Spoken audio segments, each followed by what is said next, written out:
සුබ දවසක් අපේ ළමයි ඔක්කොම.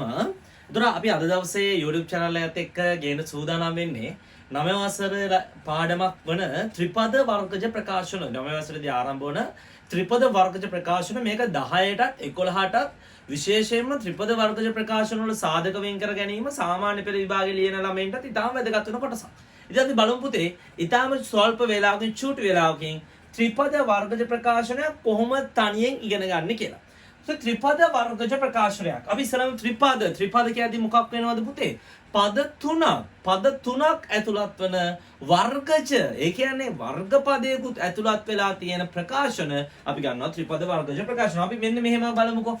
සරලව ගත්තොත් ax වර්ග ධන bx ධන c. දැන් බලන්න පද තුනක් තියෙනවා. එක පදයක් x වර්ග වෙලා තියෙනවා. ඊට පස්සේ x වර්ග පදයක් තියෙනවා x පදයක් තියෙනවා x නැති නැත්නම් නියත පදයක් තියෙනවා. මෙන්න මේ ආකාරයේ එකකට තමයි අපි කියන්නේ මොකක් කියලාද? ත්‍රිපද වර්ගජ ප්‍රකාශන. ඒතර මේ කියන ත්‍රිපද වර්ගජ ප්‍රකාශනයක් කොහොමද සාධක වලට වෙන් කරගන්නේ? මෙන්න මේ පැත්ත බලන්න පුතේ. මම ගන්නවා ඔයාලට සරල ගානක්. මේකේ එක ක්‍රමයයි තියෙන්නේ. හැබැයි ගණන් වර්ග දෙකක් දුන්නම ඒක මොකද වෙන්නේ කියලා අපි බලමු. right x වර්ග ධන 5යි x ධන 6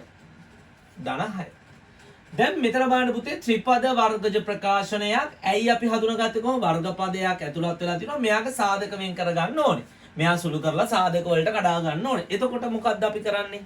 ත්‍රිපද වර්ගජ ප්‍රකාශනය සුළු කරද්දී පළවෙනිම දේ තමයි මෙයාගේ නියත පදයයි වර්ග පදයයි y කියනම් වර්ග පදයයි නියත පදයයි ගුණිතයෙන්. මොකද පුතේ? වර්ග පදයයි නියත පදයයි ගුණිතයෙන් දෙන ගුණ කරාමෙන උත්තරෙන් මැද පදය හදා ගන්න ඕනේ. බලමු ඒ කොහොමද කියලා. අපි ඉස්සෙල්ලා මේ දෙපැත්ත දෙන්න ගුණ කරනවා වර්ග පදය සහ නියත පදය. x වර්ගය ධන 6න් x වර්ගය ධන 6න් වැඩි වුණාම ධන 6යි x වර්ග. දැන් මෙතනයි ලකුණත් එකම දාගන්න ඕනේ බබාලා. ඊට පස්සේ 6 සාධක ගන්නවා. 6 සාධක. ඒ කියන්නේ 6 හැදෙන විදි.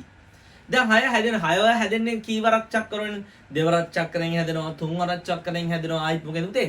6 වරක් චක්‍රෙනුත් තියෙනවනේ. ඉතින් 6 හැදෙන විදි. අන්න 6 සාධක ලියන එක බලනවා. දැන් බලන්න පුතේ මෙන්න මෙහෙම. මම ගන්නවා 6 වරක් 1. දැන් මෙයා අපිට හරියනවද කියලා චෙක් කරගන්න ඕනේ. කොහොමද අපි ඒක චෙක් කරගන්නේ? ඒක චෙක් කරගන්නේ මම කිව්වා මේ දෙපැත්ත දෙන්න ගුණිතයේ සාධක වලින් මැද පදය. දැන් බලන්න පුතේ මැද පදය කවුද මෙතන ඉන්නේ? 5x නේද? ඒතර මැද පදේ හැදෙනවද කියලා බලන්න ඕනේ. ඒ මොකද්ද හැදෙනවද කොහොමද බලන්නේ?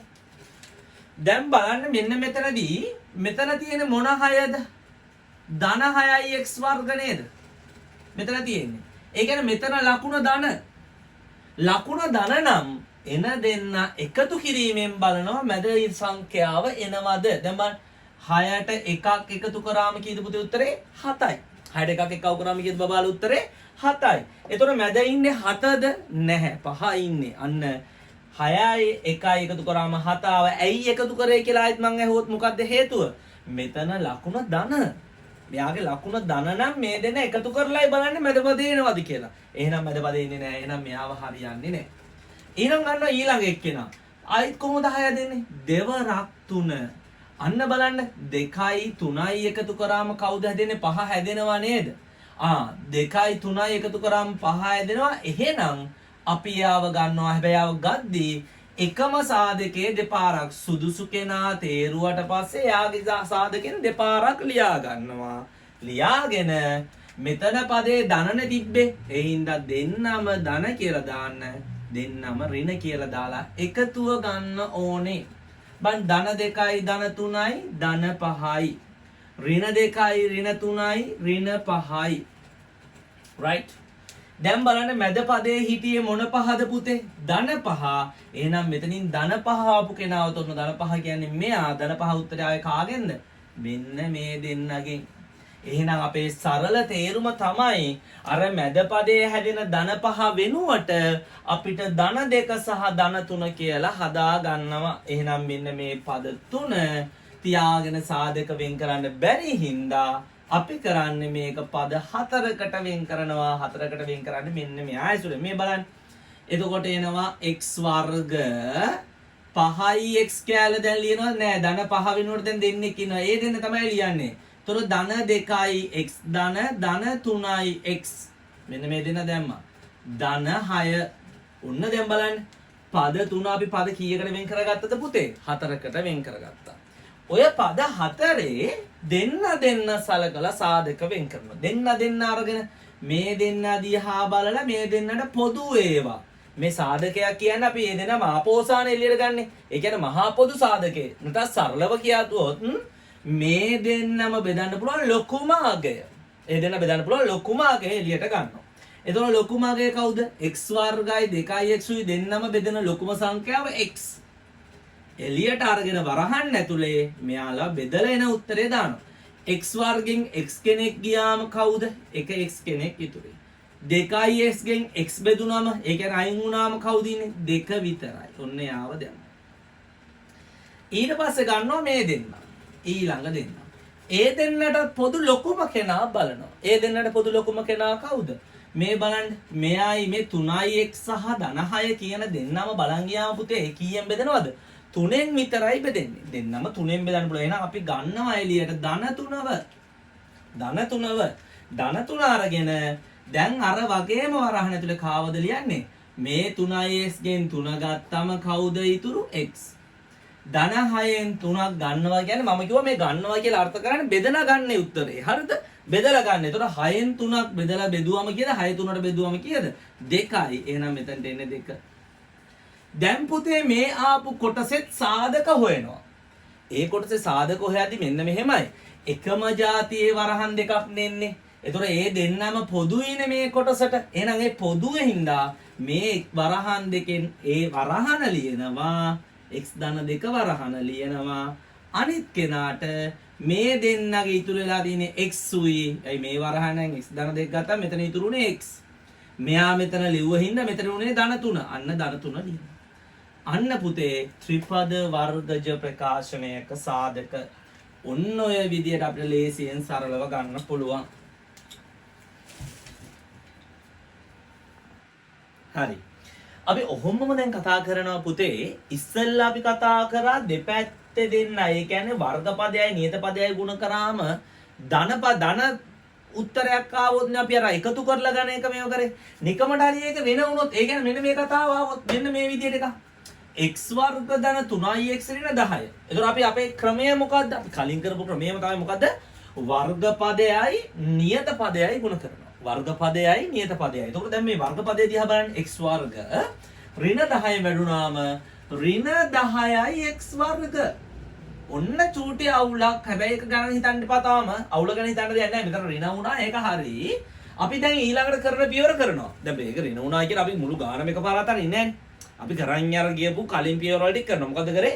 ඊට පස්සේ මේ 10 හැදෙන විදිය. 10 හැදෙනවා මොකද්ද? 10 වරක් එකෙන් ලියා ගන්න. 10 වරක් එකෙන්. දැන් අපි චෙක් කරනවා මෙයාව මැදට ගලපගන්නේ කොහොමද? කොහොමද පුතේ ගලපගන්නේ? මෙන්න මේ විදියට. මෙතන තියෙන්නේ මොනවා කියන ඍණ. ඒ කියන්නේ අඩු කිරීමක්. ඉතින් 10න් එකක් අර ඉස්සල්ලා එකතු කරේ. මෙතන එකතු කිරීම තිබ්බින්දනේ. දැන් මෙතන තියෙන අඩු කිරීම මේ දෙන්න අඩු කරනවා. 10න් එකක් අඩු වුණාම කීයද? 9යි. මැද ඉන්නේ සංඛ්‍යාව ධන 3. ගැලපෙනවද? ගැලපෙන්නේ නැහැ. එහෙනම් එයාව අයින් කරා. 10 හැදෙන තව විදියක්. කොහොමද මේ 5 වරක් දෙක? 10යිනේ. එහෙනම් එයාව ලියන්න මේ 5 වරක් දෙක. දැන් බලන්න 5න් දෙකක් අඩු කරනවා. 5න් දෙකක් අඩු වෙනවා. කීයද උත්තරේ? 3යි. මැද ඉන්නේ කවුද? 3. ගැලපෙනවා. ගැලපෙනගෙන ආවොත් අර කලින් වගේ එයාගෙන් කීපාරක් ලියා ගන්නවද? දෙවතාවක් ලියා ගන්නවා. එහෙනම් 5යි 2යි. දැන් කලින් පුතේ මෙතන ධන තිබ්බේ හින්දා දෙන්නම ධන දෙන්නම ඍණ කියලා දැම්මා. දැන් මේක එනම් මෙතන ඍණ තියෙන්නේ. ඒතර දෙන්නම ධන දෙන්නම ඍණ දාන්න බෑනේ. ඇයි කලින් යාට ඒ පියවර ගියානේ ධන කෙනාට. එහෙනම් ඍණ කෙනාගේ ඍණ එකක් ලැබෙන්න නම් අපි මොකද කරන්නේ?